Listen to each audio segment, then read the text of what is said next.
चंचल मन को शांत करना बहुत ज़रूरी होता है, क्योंकि अशांत मन में कई सवाल होते हैं और यह इधर उधर भटक सकता है। गौतम बुद्ध मन को शांत करने के आयामों के बारे में बताते हैं। हम सभी जानते हैं कि व्यक्ति का मन बहुत चंचल होता है। यही कारण है कि मन अशांत रहता है और कई तरह के सवालों का जन्म भी अशांत मन के कारण ही होता है। यदि आप जीवन में शांति चाहते हैं तो इसके लिए ज़रूरी है मन को शांत करना। लेकिन मन को शांत कैसे किया जाए? गौतम बुद्ध से जुड़ी इस कहानी के माध्यम से आप जान सकते हैं कि मन को शांत करने का क्या तरीका है। इसमें भगवान गौतम बुद्ध द्वारा मन को शांत करने के आयामों के बारे में बताया गया है, जिससे आपका जीवन बदल जाएगा।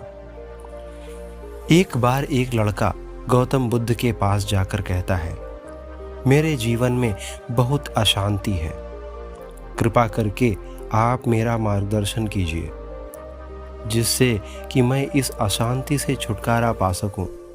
गौतम बुद्ध लड़के से जीवन की अशांति का कारण पूछते हैं। लड़का उत्तर देता है, अत्यधिक विचारों के कारण मेरे भीतर बहुत सारे विचार आते हैं, जिससे मेरा मन अशांत रहता है। बुद्ध मुस्कुराते हुए कहते हैं, ऊपर आकाश की ओर देखो और बताओ कि तुम्हें सूर्य दिख रहा है।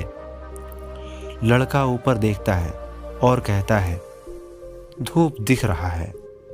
बुद्ध उससे पूछते हैं कि अगर तुम लगातार धूप में खड़े रहोगे तब क्या होगा? वह कहता है, मुझे अत्यधिक गर्मी लगेगी और शरीर में बेचैनी होगी। बुद्ध लड़के से कहते हैं कि अगर धूप में खड़े रहने से तुम्हें गर्मी लगती है तो इसमें दोष किसका है, सूर्य के ताप का या तुम्हारा? लड़का कुछ सोचने के बाद कहता है, इसका जवाब भी आप ही बताइए। बुद्ध कहते हैं, सूर्य का काम है ताप देना और ताप का काम है गर्मी लगना। ऐसे में तो दोष तुम्हारा ही है कि तुम धूप में जाकर खड़े हुए, जिससे कि तुम्हें धूप में गर्मी लगी। तुम्हें अगर शीतलता चाहिए तो तुम्हें छांव में रहना होगा। ठीक इसी तरह चंचल मन का भी स्वभाव होता है और विचारों और भावनाओं को जागृत करना। विचार क्षण भर के लिए होते हैं, लेकिन विचार से पैदा हुई भावनाएं देर तक टिकी रहती हैं। लेकिन यह तुम्हें निर्णय लेना है कि तुम्हें विचार और भावनाओं के साथ चलना है या अलग दिशा बनानी है। बुद्ध कहते हैं, मन को शांत करने के लिए तन के आयाम पर काम करना सबसे आसान तरीका है। शरीर के स्तर पर हमारी कामेंद्रियां और ज्ञानेंद्रियां हैं।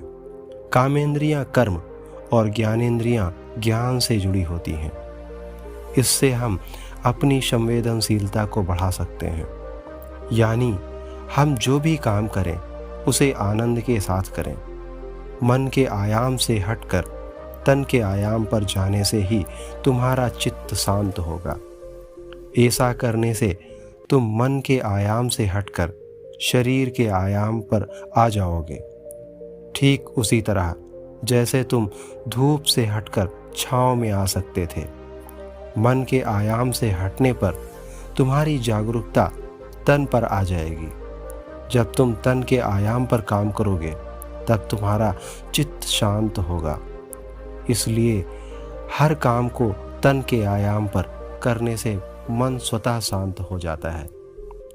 लड़का बुद्ध से कहता है, अपने भीतर के सुर को कैसे सुने? बुद्ध कहते हैं, किसी शांत जगह पर जाकर रहकर जहाँ शांति हो, तब अपनी आंखें बंद करो और मन के भीतर चल रहे शोर से हटकर भीतर के सुर को सुनने की कोशिश करो।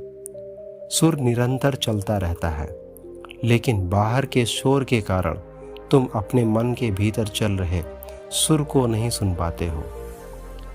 जब तुम अपने दोनों कानों को अपने हाथों से बंद कर दोगे, तभी मन के सुर को सुन पाओगे। इस तरह तुम मन की अशांति से दूर हो जाओगे और तुम्हारा मन शांत हो जाएगा।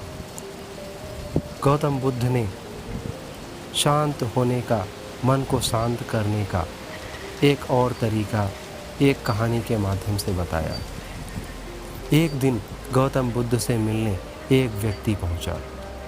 वह व्यक्ति बुद्ध से बोला कि मैं आपसे कुछ प्रश्न पूछना चाहता हूँ, कृपया आप मेरे प्रश्नों के उत्तर दीजिए। बुद्ध ने कहा कि वह बहुत अशांत लग रहा है। उन्होंने कहा कि मैं तुम्हारे सभी प्रश्नों के उत्तर दे दूंगा, लेकिन तुम्हें 1 साल तक मौन धारण करना होगा। उसके बाद तुम जो भी कुछ पूछना चाहते हो तो पूछ सकते हो। मैं अपनी बात का पक्का हूँ। 1 साल बाद तुम्हारे सारे प्रश्नों के उत्तर जरूर मिल जाएंगे। व्यक्ति ने बुद्ध की बात मान ली और मौन व्रत धारण कर लिया। अब वह पूरे समय मौन रहने लगा। कुछ ही दिनों में मौन की वजह से वह ध्यान में उतरने लगा था।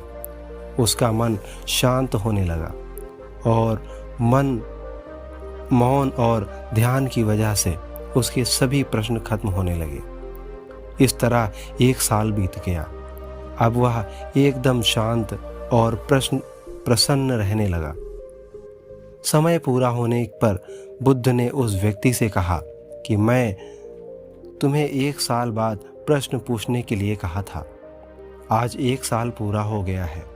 अब तुम अपने सभी प्रश्न मुझसे पूछ सकते हो।